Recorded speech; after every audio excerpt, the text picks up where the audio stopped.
So in my hand is the Google Pixel 3. What is not in my hand but is in our CellGuru labs is the Google Pixel 3 XL. Now finally, after doing a very quick look and an unboxing, I am now going to do a full review of this phone.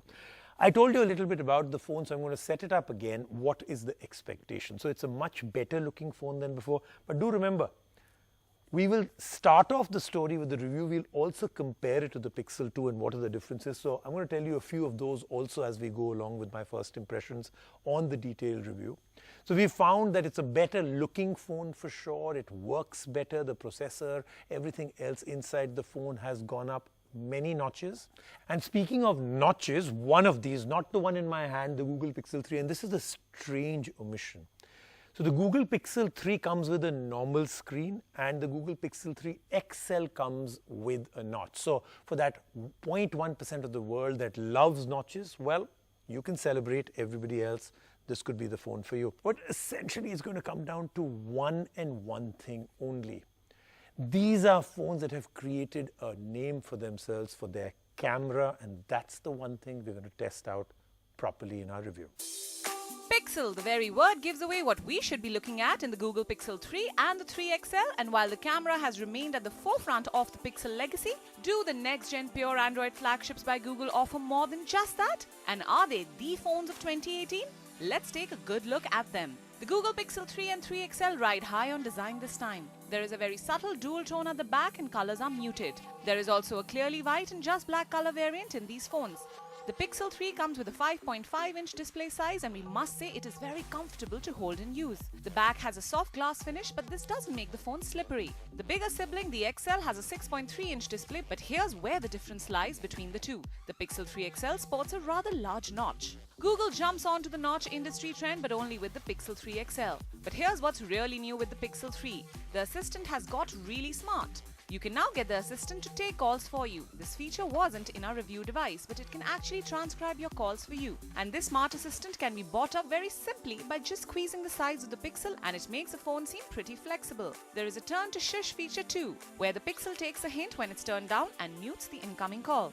These features make it a very smart and very modern 2018 phone, but it is a true flagship and it is priced like one as well. The Google Pixel 3 will set you back by 71,000 rupees for the 64GB storage variant, while the Pixel 3 XL starts at 83,000 rupees for the same variant. Heavy on the pocket for sure, but let's take a look at the star of the show, the camera. Google does not believe in the number game and has kept the rear camera to a modest single lens. But let that not fool you, because the power of this single camera is pretty strong. The images taken on portrait mode were very good, with deep contrast and great depth effect. There is a top shot mode which uses AI to capture the perfect shot every time. In low light, the night side features come of great use. You will not need to use flash and the camera will give very natural looking images in dark surroundings. This was truly impressive when we tried it out. The lens also has Google Lens built into it, where one can shop and even copy text directly from images. Coming to the front snapper, which is quite a game changer in a dual camera world. The Pixel 3 has a dual front camera that can give you bright and sharp selfies in good light and really comes into effect in low light. The images are nice and bright and not grainy. There is a group selfie cam too, a wide angle lens that comes into action when you pinch out of the screen and accommodates everyone in the selfie. There is a playground feature that has tons of AR characters for a splash of fun. The Pixel performs well. It comes with Android 9 Pie out of the box and is a delight to use. The interface is neat and there are new gesture controls with Android 9, like swiping down on the fingerprint scanner to access notifications. Looking under the hood, the Pixel 3 and 3 XL come with Snapdragon 845 and a 4GB RAM and are pretty powerful phones. The battery on the two phones, the Pixel 3 has a 2915 mAh battery, while the Pixel 3 XL has a 3430 mAh battery. Both phones will run 1 day of comfortable use. There is an AI adaptive battery which prioritizes battery consumption extremely efficiently. The Pixels support wireless charging too, but the Pixel stand is going to be sold separately, which makes us less excited about this. There is no face unlock on the Pixels and they have a new custom-made security chip called the Titan M. And in a world where security is increasingly coming into question, this was much needed. The CellGuru verdict. The Google Pixel 3 and 3 XL are offering a lot, but at 71,000 rupees, it is a pricey Android flagship. But this time, the Pixel specifications work out much better than they sound on paper, and the camera, of course, remains the highlight of these phones with various modes backed by machine learning. That make it a deal clincher. But is it the 2018 phone? We would say it is definitely this year's camera phone, and the Google Pixel 3 makes for a much tighter package than the Google Pixel 3 XL. And of course, this is what everyone's been asking for. Does it really matter? Because a lot of people are saying that not much of a difference has come in this entire year in the two phones, the Pixel 2 and the Pixel 3. Well, we're going to compare them for you. It's time now to answer that age-old question. Should we throw out the old and welcome the new? Should you upgrade to the new Pixel 3 from the Pixel 2? Let's help you make that decision. What makes a good first impression? Good looks, and good looks. Well, the good news here is that the Pixel 3 does look very different from the Pixel 2, so you do get some bang for your buck there. The Pixel 3 in fact looks more like the Pixel 2 XL because of the 18:9 display and thinner bezels. And unlike the Pixel 3 XL, there is no notch on the Pixel 3, so all you notch haters, rejoice.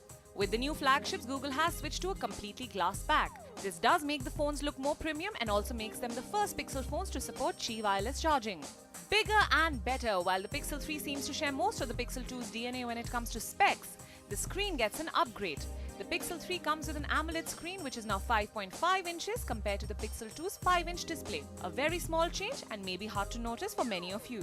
If there's one thing Pixel phones are known for, it's the camera. The Pixel 3 and the 3 XL still have a single rear lens with the same features, a 12.2 megapixel sensor with an f1.8 aperture. But software is where the magic is at. The new Pixel 3 gets a top shot feature which guarantees the best possible photo and cancels out photo bombing.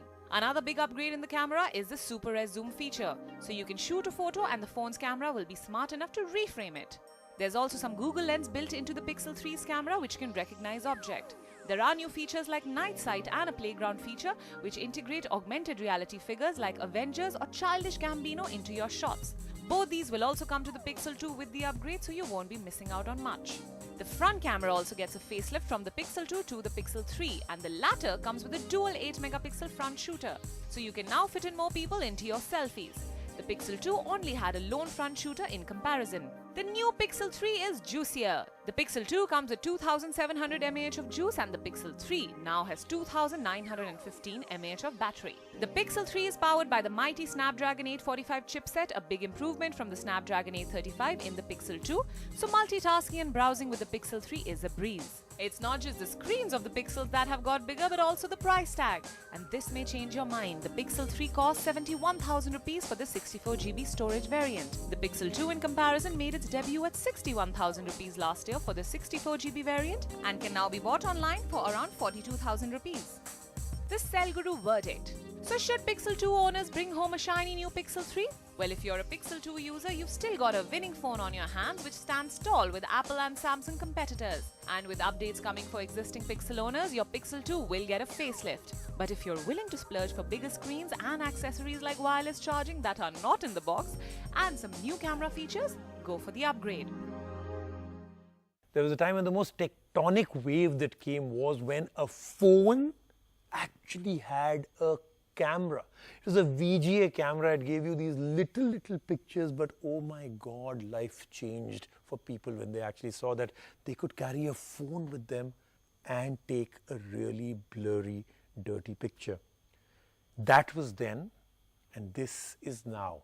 Not only have camera phones become the absolute standard in photography, we now have a phone that has 4 lenses at the back. Now, a lot of people would say this is called innovation for the sake of. I will say we cannot come to that judgment right now. Samsung with their A9 has come up with 4 lenses, and each lens does something dramatically different. It's not as if they just put it out there and you can't use it for, including a depth lens, including a wide angle lens. So they put in a lot and each has its own functionality and features. When we have the phone in detail with us, we will take you through everything to do with photography. Right now, Sugandha is in Malaysia and she's got her hands on the phone.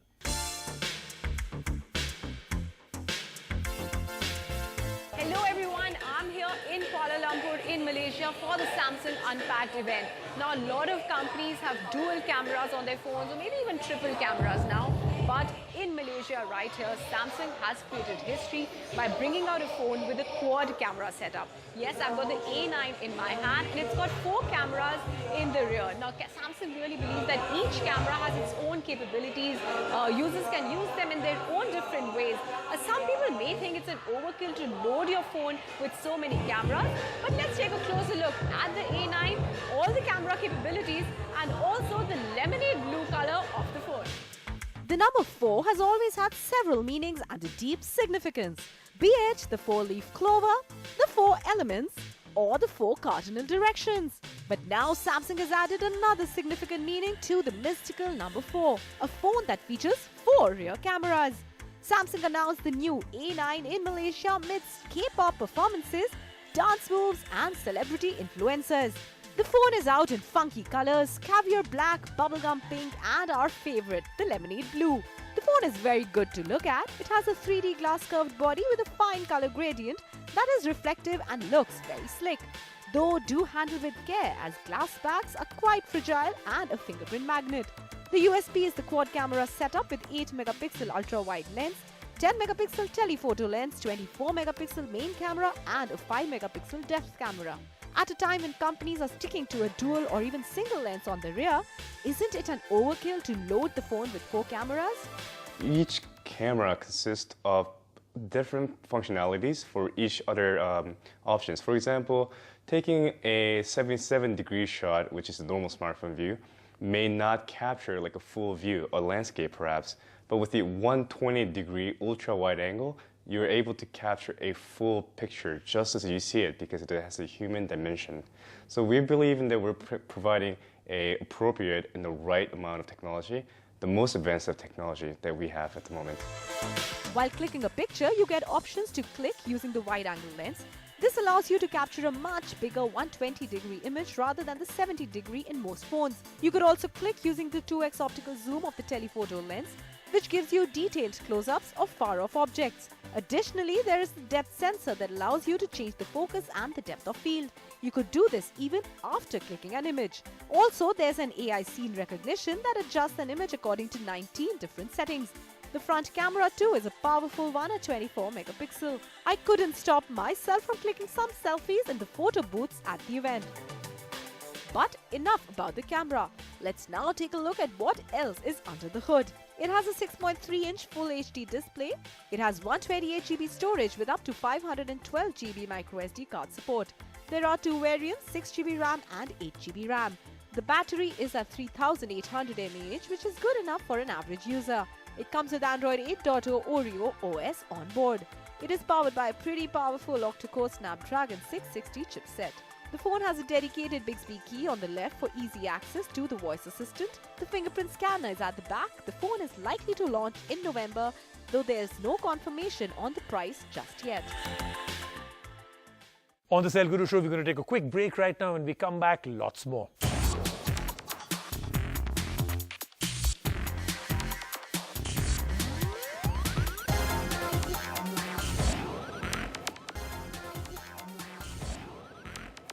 And this is the phone that I showed you a very quick look at when it was announced last week. Now we've got our hands on the banana phone. This is Nokia's 8110, the phone that actually created such an incredible wave of people saying, this is innovation, right? Today, Nokia HMD has re-released this phone as the Nokia, the new 8110. Everybody refers to it as the banana phone. In fact, when it was announced at an event, I actually did a review of this holding a banana on my ear, and a lot of people thought that was the phone. Well, you can't really get very good network coverage with a banana, but with this phone you can, because the network is 4G.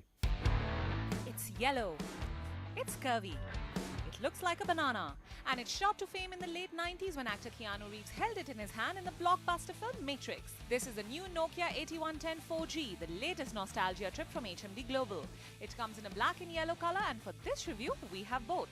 The phone is priced at 5,999 rupees and will be available from October 24th. Do the features justify the price? Let's find out. The new banana comes with a 2.4-inch LCD screen, and we like the colorful display. But many will complain about the lack of a touchscreen. But this Nokia is about small buttons and you may need fingernails to use it. It only weighs about 117 grams and is pretty comfortable to hold. The phone runs on KaiOS, which is a decent OS for you to enjoy App Store, Google Assistant and more. And of course, the famous Snake game. The phone runs on a Snapdragon 205 processor and it does the job. No complaints here while multitasking or browsing. It comes with 4GB storage with 32GB expandable with a microSD card. The phone packs in a 2-megapixel camera and it works, but at this price point, don't expect miracles. We wish that Nokia had thrown in a selfie camera in the new banana, but we had no option but to flip the phone and click.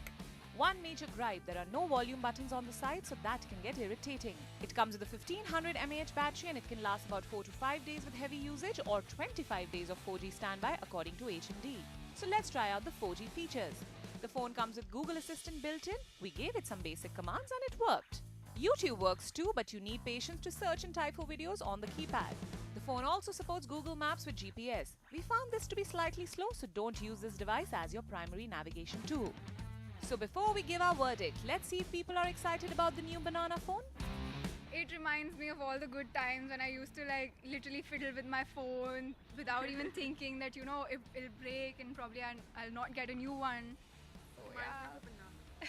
This is a very simple phone, easy to use, and my generation, you know, we love this kind of phone, no nonsense, and we always make mistakes. While typing, I make mistakes. With this kind of phone, it's not. Nokia has a lot of memories that we can relate to, and yeah, that's what it reminds me of. And the fact that it's, I don't know, the shape of it's really nice. I already have a phone, but I can use it as a primary one, and plus I'm in 12th, so I have to like stay away from distractions like WhatsApp, Instagram and Snapchat, so I can use it for calling. It's a pretty cute phone. The Cellguru verdict. The Nokia 8110 4G has a lot of nostalgia appeal and is a really cool novelty toy or vintage device. The 4G features work decently well, but we suggest that you only use this as a companion phone. And if you're willing to spend 6,000 rupees to flaunt the original Matrix phone and have the patience to use it, then go bananas. Well, that then was the Cellguru show for this week. Lots happening next week. Here's a quick preview of all that we have for you next week.